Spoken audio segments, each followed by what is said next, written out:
Headley, what do you think the Bengals need to be focused on in this draft? What's the strategy for the Bengals heading into this draft?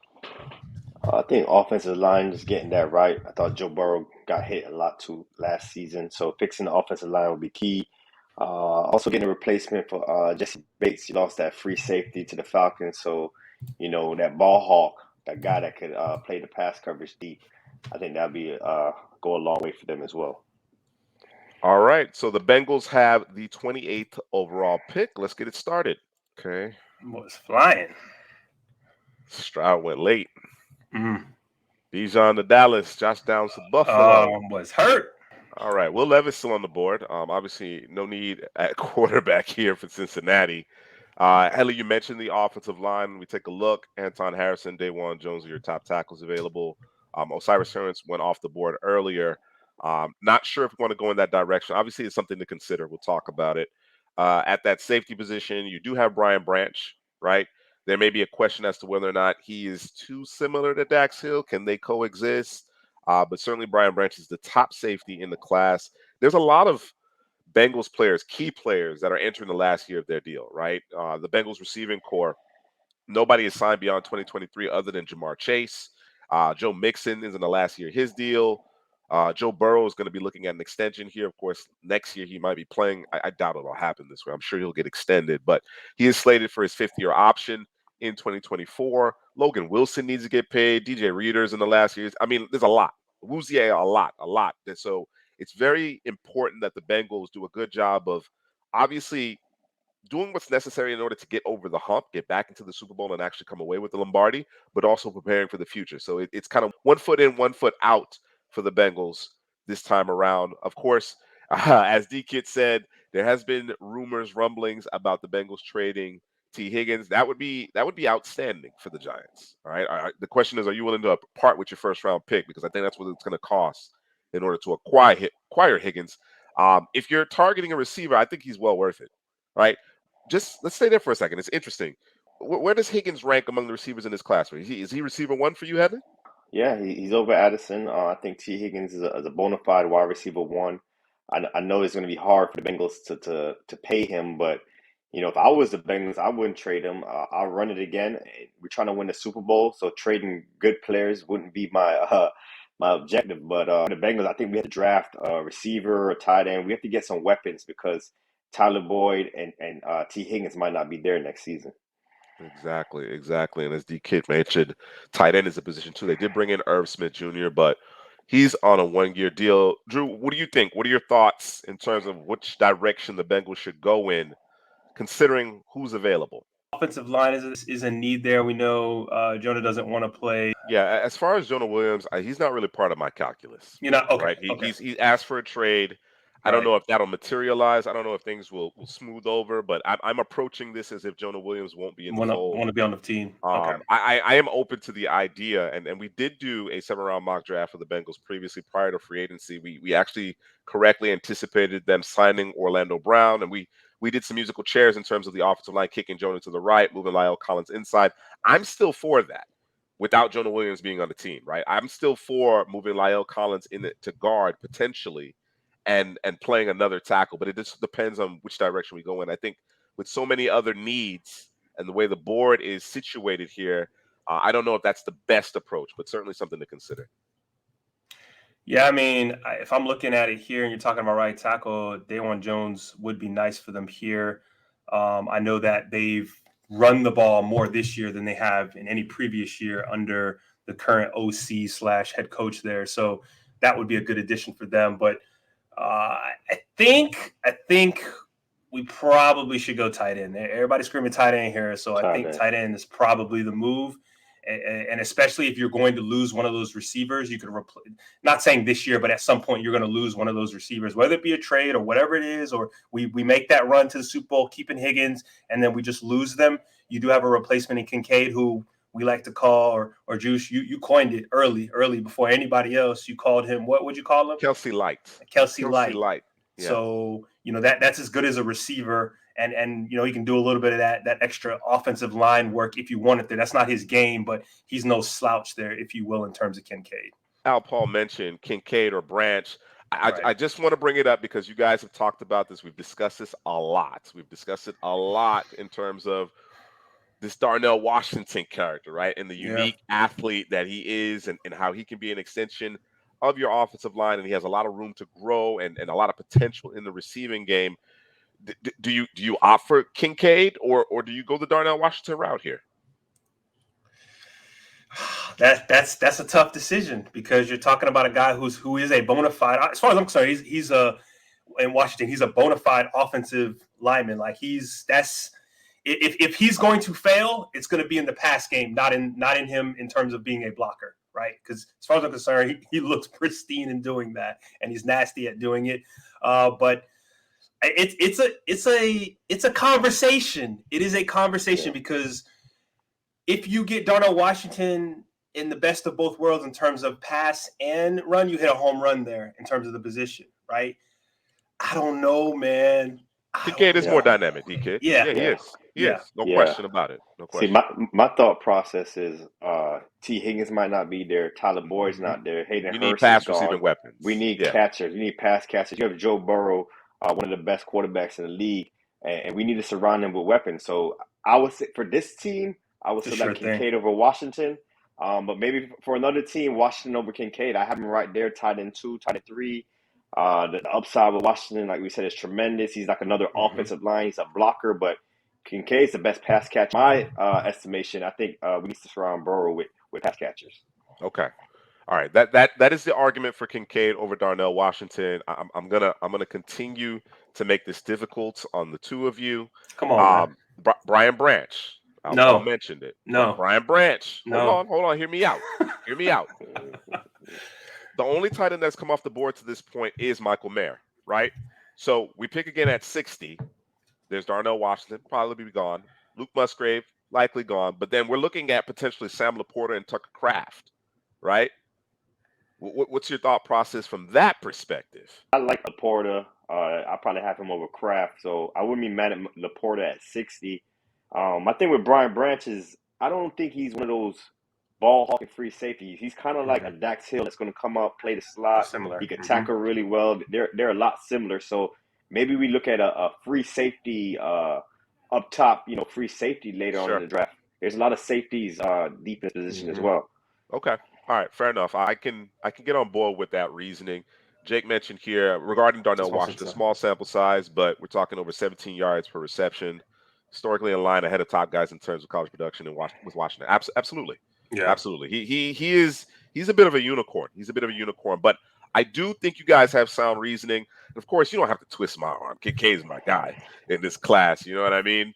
Don't have to twist my arm. So we will go with Dalton Kincaid here to bolster that receiving core, not only this season, but beyond. We may not necessarily have Higgins or Tyler Boyd moving beyond 2023. So certainly Kincaid fits the bill. We'll go with Kincaid here, 28th overall. And then we'll see what's available to us with the 60th overall pick. I want you guys to keep in mind, I said at the top, there are a lot of expiring contracts. Awuzie has an expiring contract. I think cornerback, obviously Eli Apple is no longer in town. There's some moving parts here. Consider the immediate. We got to go for it. We're right there on the cusp with AFC Championship the last couple of seasons, but we still got, years beyond that, right? We have 24, 25, 26, so on and so forth. We have as long as our windows is open, as long as we have Joe Burrow effectively. So that has to be part of the calculus here, part of the consideration. All right. Let's take a look here. Speaking of safeties, looks like the only two safeties selected, as far as I can tell, was Antonio Johnson and, of course, Brian Branch, Julius Branch, Tyreek Stevenson, DJ Turner, Garrett Williams. Some good corners here. Again, corners a position that they need to address. They do have Cam Taylor-Britt, Mike Hilton, excuse me. That's two of your three starters effectively. I think you need at least three starters at the position. Linebacker, I think they're good. Having re-up with Pratt, Wilson. I mentioned DJ Reader last year, his deal. I think they need to try to figure that out. I don't know if they're going to be able to get it all done, but I think they need to figure that out as well. We talked a little bit about the offensive tackle and then perhaps moving Lyle Collins inside. If we were to go interior, I don't know that 60 is the spot for that, considering who's on the board. Your receivers, running back, last year of Joe Mixon. What do we do here? Yeah, it's a lot, like you said, it's a lot of different options for the Bengals because of all these expiring contracts. They need a running back. I probably wouldn't go running back here at 60. I'm looking more at the corner position. Like you said, Awuzie is on the last year of his deal. Cam Britt's a young player. Mike Hilton's a veteran. But, you're in that conference with, Trevor Lawrence, Patrick Mahomes, Josh Allen. It's just so many great quarterbacks in the AFC where you got to defend the pass if you want to win the Super Bowl. So I think the Bengals need to replenish those DBs. Okay. All right. So, Drew, are you on board with that line of thought? I am. I was just thinking a different type of DB. I was thinking, Safety. Yeah, safety. Sidney safety. Brown sitting out there. But again, the type of safety that they need, I think, is still going to be there later on in the draft. So maybe we can pause on that. But I don't know. I'm a little hurt that I'm gonna give up on. I'm gonna give away Sidney Brown here. I think he would be a good fit for them. He's interchangeable as far as I'm concerned, whether it be coming down in the box or playing deep. But I'm willing to do that. I'm willing to do that to get me a cornerback, or if you want to get special, want to get sexy, flash dash Devin A-Chain. I like what Jason said. Yeah. I mean, it is certainly intriguing. This Steve Avila here at 59 to Buffalo is perfect. I actually would have made a case for Avila here. Yeah. Mm-hmm. Yeah, to really solidify that offensive line because it's an eyesore. Yeah, of course, Orlando Brown certainly helps that situation, but they could continue to get better up front. So certainly missed opportunity there. The A-Chain conversation is an intriguing one. Of course, it's a very deep class of running backs. So we don't have to force the issue, but he is lightning in a bottle. He absolutely is lightning in a bottle. I guess it depends on how strongly you feel about the corners that are available. DK has talked about DJ Turner, man. He mentioned, DJ Turner wasn't in your top 10. Why? Why wasn't DJ Turner in your respective top 10? Let's have that conversation. Well, for me, it's the physical parts of the game. I think about Turner. I think he could cover. He's fast, but he's just not physical enough for me.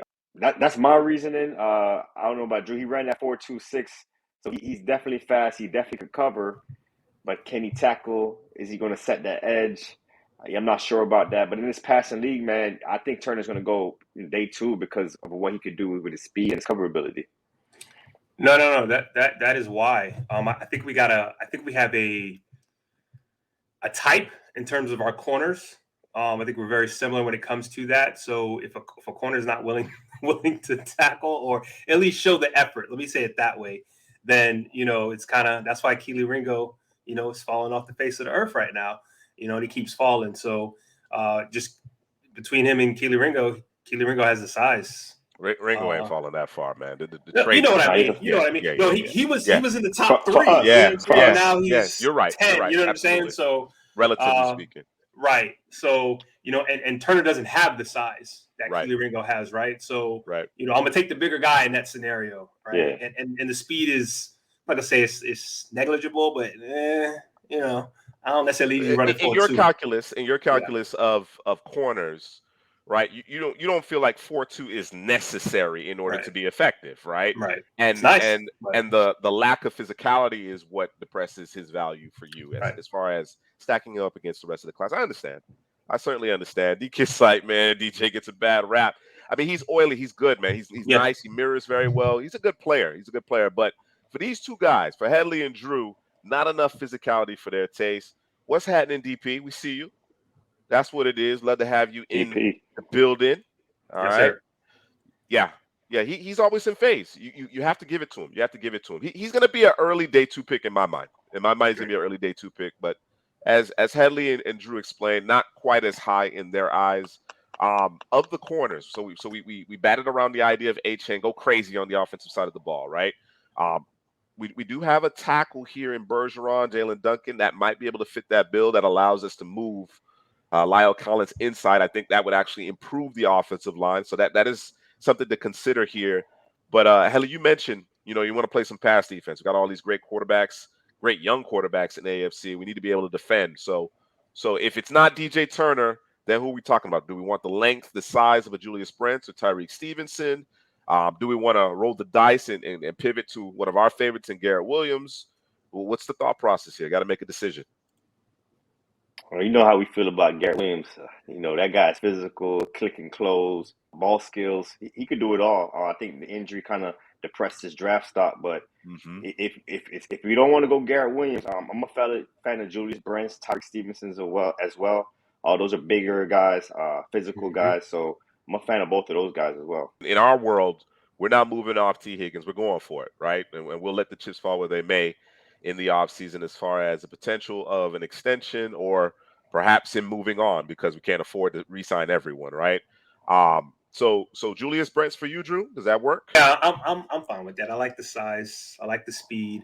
I like the aggressiveness that he has. Got a little work to do in terms of the 50-50 ball, but I'll take it because he's giving me the effort that I want. Just got some technique things he's got to work on, and I think he can play man or zone. And I think the Bengals, as far as I know, they play a good combination of the two, and I think he would be a good fit for them. All right, D-Kid here makes a good point, man. I think you might be on to something just from a matchup perspective, right? You know what I'm saying? But then again, he's still in the AFC. He's still in the AFC, man. So who knows? Who knows? All right, let's go with Julius Brents here with the 60th overall pick. A-Chain went a couple picks later to Philadelphia. Actually love that selection for Philadelphia. All right, next up, we are at the 92nd pick. And is Garrett Williams going to be there? He is, actually. That's double all right, down. We doubling down. So what are we looking at? We're looking at Julius Brents, Cam Taylor-Britt, and then you got your boy Mike in the slot, right? I don't know that I would double down. I think there's other areas to potentially address. Again, the Tyler Steen could be part of that calculus too. Again, if we want to, the right tackle was an eyesore. Left tackle was an eyesore. The whole offensive line was an eyesore at the end of the day, right? So I'm all for improving it. The receiver position, again, if we're thinking ahead a little bit, 2024, you got Nathaniel Dell, Butte, A.T. Perry, Michael Wilson. Might be time to get into that bag a little bit. And then, of course, we're thinking about moving on from Joe Mixon after this season. So running back is something to consider as well. Could you check my safety real quick? Okay, I will check your safety. What, your boy's still there? Yeah, he's still there. You already know. You already know what the decision is for me here. It's not even a discussion, man. Tyler, you on board with it? Yeah, they need a safety. You lost Jessie Bates. FSU was taken off the board, by the way, too. Jamie? Yeah, he was out of there. What we seen from Sidney Brown at the Senior Bowl was special, man. He was in phase and pass coverage. I know he's smaller, but he doesn't play small. He comes up, he hits. I've seen a lot of missed tackles. You just got to come under control a little more. But he roams the field like a Hufanga, Palomalu, one of those guys, man. He's like a mixed breed because he plays with his hair on fire. He's always around the ball. So I love Sidney Brown. Yeah, D-Kid, I'm for this particular team, I probably would go with Brown or Martin, either of the Illinois safeties over Skinner. Skinner concerns me in coverage. Major concerns about him holding up against receivers. I think he'll be fine against tight ends. I think, especially if he can get his hands on the tight end, but in space, he's a little too uncertain for my taste. And we're looking for a guy who can pair up with Dax Hill here. I guess the question comes down to, because Jake is a Jartavis guy. Is it Martin or Brown? I know Drew loved Brown. I actually have a higher grade on Martin. I'm not going to lie, Drew. I do have a higher grade on Martin because of the cover ability, man. This guy is sticky in the slot. He's like another corner, and he can play safety as well. I think he's interchangeable. He can turn, cover, versatile, and those combine numbers, man, athleticism, plus athleticism. So Martin's my guy. So okay. I mean, you convinced me because I watched both of them. I ain't, I'm just recency bias with Brown, right? But I'm okay with that. Can we wait till 131? That's not even a thing. I think we're pushing it at that point. I think we're pushing it. All right, go ahead and grab your Martin. I'm just seeing something. I respect the D-Kid.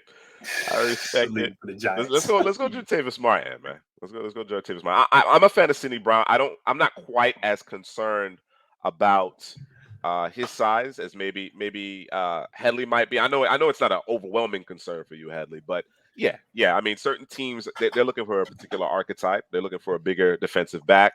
You already have a smaller nickel in place, and your boy Mike. So let's go with Martin. Let's go with Martin to round out that secondary.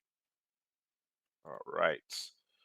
So I'm thinking receiver, running back, offensive tackle here. I mean, obviously, we may end up with best player available, but those are the positions that I'd like to turn my attention to as we get day 3 underway here, and we have our 131st overall pick.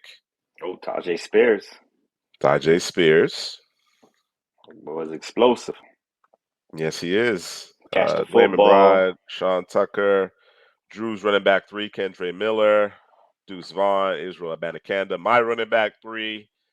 A lot of good running backs on the board. A lot of good backs here. A lot of good backs here. And we probably would be able to get one of those guys at 163 if we decided to go in a different direction. The kids are saying Roshan Johnson is their type of back. He is. Unfortunately, he's not available, already. But he certainly is. Yep. He's been gone for a while. Let's see here. Let's look at the offensive tackle. Okay, so it's definitely we've definitely turned the page. Tyler Steen was kind of the last of the Mohicans until you get to another level here with Jackson Kirkland, Wanya Morris, Warren McClendon. Interior, like Voorhees, man. Stromberg. Ricky Stromberg. Ted Karras is their pivot. Strokes. I guess we can certainly address that position, but I wouldn't do it right here. And then receiver. Ooh, we lost some good ones. Yeah, them boys flew off. Yeah, we did lose some good ones here. I like Trey Palmer. Trey Palmer. Trey Palmer. I like Puka. I like see there. Got Matt Landers out there. He's intriguing. Twan Green is Justin intriguing. Shorter is out there. I got Grant DeBoe's out here. Jake Bobo. You know? I don't know. For some reason, I see Trey Palmer in those Bengals stripes. For some reason. I think he's a terrific Tyler Boyd replacement. I think you can put him out there in that slot. You can do a lot right there in the slot. Let's go Trey Palmer, and then we'll pivot back to the running back position. Yeah. All right. So Dalton Kincaid, Julius Branch, Jartavis Martin, Trey Palmer through our first 4 selections. Hopefully, it's getting dire. Kendra, come on. There he is. There you go, man. Wrap it up. There he is. Put a bow on it. Yeah, that's house money right there. And then we play out the contract with Mixon, and then Miller right there. This is Mixon's last year. Yeah. 2023 is his last year, and then like you said, Miller ascends. Oh dang! Thought we was gonna be able to get my guy, bro. Who's that? Ivan Pace. Yeah, I thought he was gonna be able to throw him in as a pass rusher, bro. Let him do what he do. All right, 2 picks remain. This is our 6th round pick here, and then 246 in the 7th round. At the top of the board here, we got Juice Scruggs, Braden Daniels, Warren McClendon. I'm not a big fan of Rodney Hickman, but I think at this juncture, obviously, it makes sense. Cameron Mitchell is intriguing if you want to go back to the secondary. Keitrell Clark as well. Oh, Davis Allen. Excuse me. Let me ask you something, and I know for me, you already know what to pick. You already know we might have to go Davis Allen, call it a day. But what if we went Jake Haener here?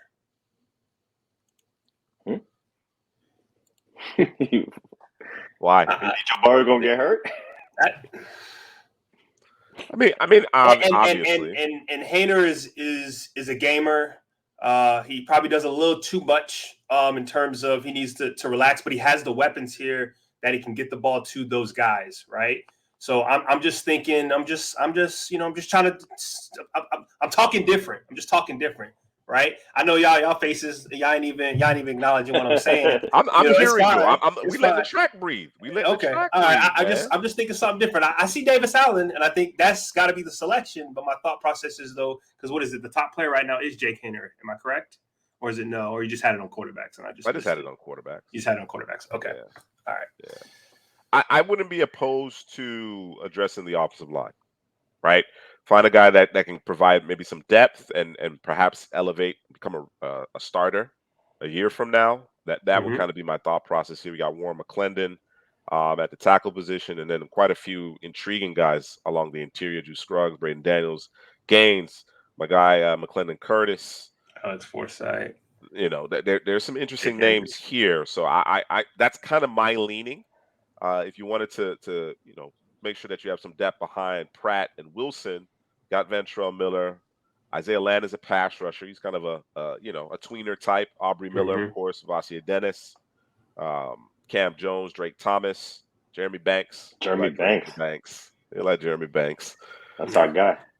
Yeah, there's a couple different directions you can go in. And then, of course, there's Davis Allen, of course. Well, first of all, that's what you need to do. So go ahead and make that selection. Because if you don't make it here, he is going to be gone.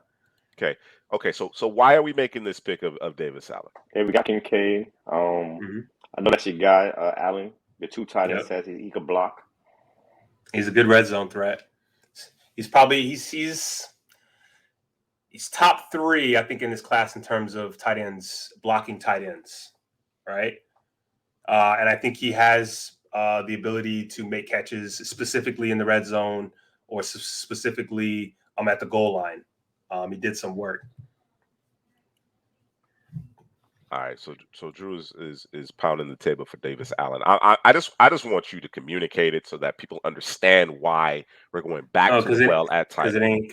I got you. That's the reason why. He has the potential to give you the best of both worlds, but for me specifically, he is my blocking tight end. Like, to me, he's a plug and play blocking tight end as far as I'm concerned. That's not even a question. Yeah, and I think they currently have 2 tight ends under contract, or one of them being Ernest Smith. They're both 1-year deals, so that room's going to look different. I don't have a problem with it. Just want to make sure our audience, the Bengals fans, understand why we're going back to the well, right?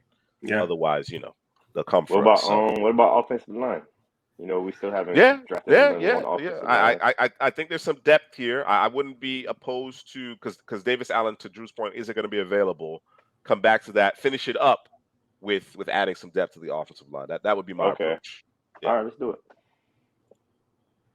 You can talk to me down in the comment section if you're not happy with it. Yeah, Bengals fans gonna hate that pick right there, Drew. No, you're right, D-Kid. You're right, but with perhaps a little bit of a changing of the guard at the receiver position with Boyd and Higgins, their contract situation. And I think it's important that you got to be able to win in different ways, right? It can't just be Joe Burrow, spread it out, find the guy. You know what I'm saying? Chase, stack a defensive back. You know what I mean? They're going to have to win in different ways. And I think that tight end position to me is indispensable, right? There's so many different parts of the game where players at that position impact the game. He could be your lead blocker. He could be your we're talking about personal protector, field goal, of course, 12 H-back. personnel, red zone, H-back, you know what I'm saying? There's so much utility with the position. So that's part of the reason why. That's part of the reason why we double down there at the tight end position. Let's take a quick look along the offensive line. Jake mentioned Nick Salvaderi. He has some flexibility. Oh, McClendon Curtis. My guy's still out there. Antonio Mafi out there. Your boy Jovan Gwynn. Drew. Still out there, yeah. They'll be okay. Bengals fans will be all right. They'll be all right. They'll take their frustration out on us. Chattanooga, we saw him at the Senior Bowl. He played tackle at Chattanooga. They pushed him inside, and he didn't lose much reps. The one-on-ones, they kind of got him, but when those 7-on-7s or 11-on-7s came through, Curtis was there, man, and he opened up a lot of holes for the running backs there at the Senior Bowl. So I'm a fan of McClendon Curtis. McClendon Curtis. What about Joe Cool here? Any thoughts? You said Joe Cool. Joe Cool. Oh, a Joe Cool. John or Joe Cool. I'm looking at like I'm not. No. All right, McClendon Curtis is the pick. All right, that's gonna do it for the Bengals. Knocked that one out pretty quickly. Maybe not. Maybe not so quickly. 30 minutes. No trades. We stayed true to form in this one. Hadley, break it down. At the top, we went with Dalton Kincaid, pass catcher, We're thinking about Joe Burrow's future. T. Higgins might not be there next season. Tyler Boyd might not be there next season. Hayden Hurst is not there, who started for the tight end last season. So get a pass catcher for Joe Burrow. Next, we went Julius Brents and Jartavius Martin. We bolstered the secondary. The Bengals, like I said, they're in that conference where, pass defenders is much needed. Brents is a long guy, he could run. And then Dartavius Martin, I think he's sticky in coverage. He can play safety and corner. I think he's going to be a steal in this draft class. Next, we went Trey Palmer, the Tyler Boyd replacement. Got the 4.33 speed, but I think he's a nuanced route runner, man. At the Senior Bowl, he showed excellent route runner. He could go vertical from the slot. And then next pick, we got Kendre Miller, the running back, Drew's RB3. We love Kendre Miller. I think he could do it all. Runs with patience, decisiveness, can break tackles, has that breakaway speed that you want at the running back position. I think he checks a lot of boxes. Next pick, we went Davis Allen. Drew had his way with this one. You know what I'm saying? Got another tight end that could block. Davis Allen was that pick. And then McClendon Curtis, man, this is a guy that Juice loves from the Senior Bowl. I think he can play tackle guard. I think he has that versatility to do both. At the next level, though, I think the team on the interior and this Bengals offensive line needed to improve. I know you brought in big Orlando Brown on the left side, but add some help to the interior as well with McClendon Curtis. Yeah, I may, if this gone a little bit differently, may have addressed the offensive line a little bit earlier because, again, I'm of the mindset that we need to make that position group a position group of strength, right? Joe Burrow's getting hit entirely too much. There are times where the Bengals can't run the football. Other times they seem to get it going. So just a lack of consistency up front. And with the signing of Orlando Brown, that kind of, to me, signals a changing of the guard to a certain degree. We want to be more physical. We want to be more imposing up front, right? And we're not just catching. We need to be able to fire off the ball. You know what I'm saying? And as much as this is Joe Burrow's team, and at the end of the day, it's going to fall on Joe Burrow and his right arm. I think the addition of Davis Allen late really does take your offensive line, or rather your ability to protect your quarterback and run the football, takes it a step further as well.